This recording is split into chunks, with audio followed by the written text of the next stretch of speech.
Okay, this short presentation will be about the force derivation for alpha. And we're going to be starting with the Planck Interaction, which is the source of the alpha constant that is ubiquitous around the world. So these slides have been taken from the original presentation. They're going to be slightly edited so that they better represent what I'm trying to get out and from the whole of the original document. We're going to start with the Planck Interaction. And the first thing I'd like to say about the Planck interaction is that it represents a great gulf between matter, ordinary baryonic matter, and a final transcendent and internal event horizon. Now this might be, how does that happen? But there's this gulf between what we call normal reality and a final event horizon.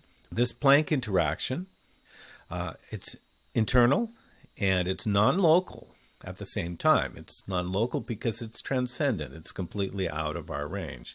Now, what I want to say here is that there's no measurable physical or baryonic interaction. We can't measure. It's beyond our ability to measure.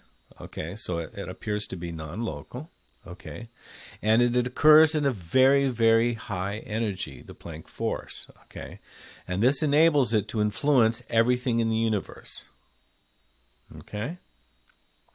Now, it develops complex or imaginary field values that yield the holographic results. Okay. And they provide also for the stability of matter. Okay. And this all occurs through this final transcendent event horizon.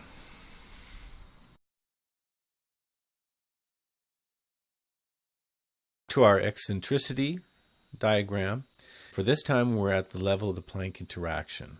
Okay, we've got three spatial dimensions here. Okay, the z, and we have the t, the time going. All right, and we have that at two Planck lengths here. This here Planck length and Planck length. We have there the Schwarzschild radius, and so this mass exists within its own black hole, and from there it's unreachable. It's already non-local.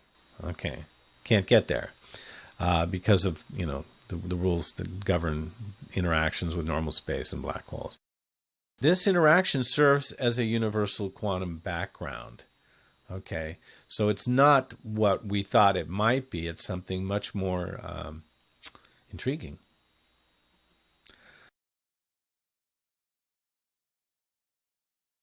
Now, extremely high energies are happening at this Planck inflection point, and therefore it acts as a transcendent pilot wave. It's the meeting place of all interactions, your time trajectories going in and out, and then all of our measurements come into question because we're dealing with a transcendent pilot wave, and we have to take a look at that and figure out what's going on there, the Planck interaction.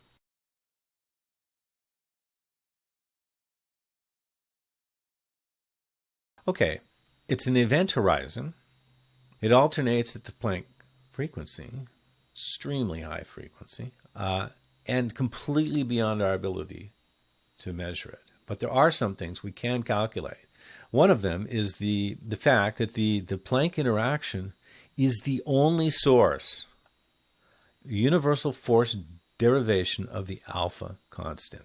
Comes exactly and directly out of this Planck interaction. That the ubiquitous alpha constant and its force derivation comes directly out of the Planck interaction.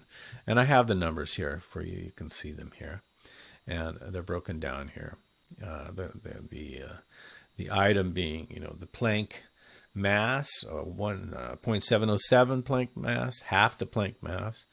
The Schwarzschild radius for each of those, the de Broglie radius, the Coulombic force at the Schwarzschild radius, the Coulombic force at the de Broglie radius, the gravitational Schwarzschild force, and the Planck force, calculated directly from the Planck energy.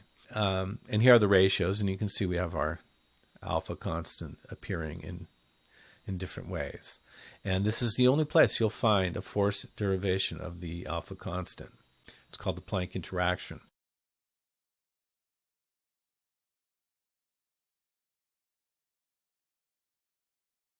To get a little bit closer to this idea, on the Planck interaction itself. We've got the half the Planck mass, we've got 0.707 times the Planck mass, and we have the Planck mass. And we'll focus just on one of these to give you an idea how this chart works. For the Planck mass, okay, we have that the Coulombic force at the Schwarzschild radius, okay, divided by the gravitational force at that Schwarzschild radius is equal to alpha. And also for the same Planck mass, we have that the Coulombic force at the de Broglie radius divided by the Planck force, okay, is also alpha.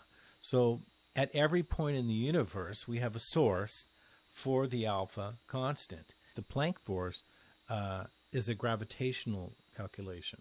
The number of Planck interactions in the universe is 10 to the 61st, I believe. So you'll find this interaction at every single point in the universe. You'll find this interaction governing everything.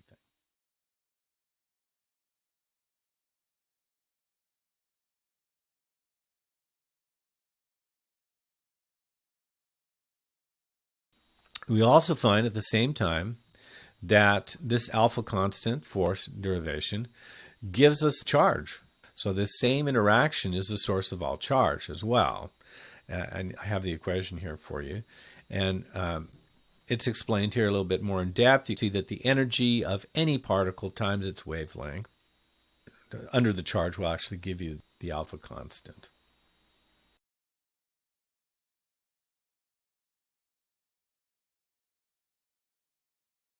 So we have now an unapproachable quantum interaction field. And later on I'll be looking at how many of these inflection points we have and how they serve as a point of nucleation for all of space. We have an interaction that determines everything that is, and this all from across a great gulf that we can't. It's transcendent, and yet interacts with everything. It's non-local and affects everything.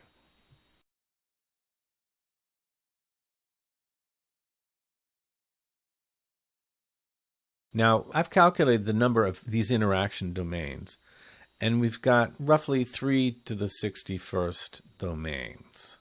Those are just Planck interaction domain, and these define all the rest. And it's all based on the Planck length. So, how can this be? Okay. Well, we have here a little video that I found, and it shows how the whole can interact with a source, a frequency source. And you can see how even the differing orbitals with higher frequencies, different orbitals could be developed, and the types of interactions that could prepare orbitals inside an atom, for instance. It's an interesting video. He keeps upping the frequency, and the number of orbitals goes up. He finds a harmonious point there. So. And it keeps dividing up. You see, every time he ups the frequency, it starts spreading out, and off you go to another one. It's an interesting video. It shows some of the ideas that are in place. So that's it for the video, and I hope you enjoyed it. And we'll be getting on with the other videos. And if you have any questions, please visit the site of Academia, and it's here at the bottom, listed at the bottom, and you can actually read the paper that was written that this video is derived from. Thank you very much.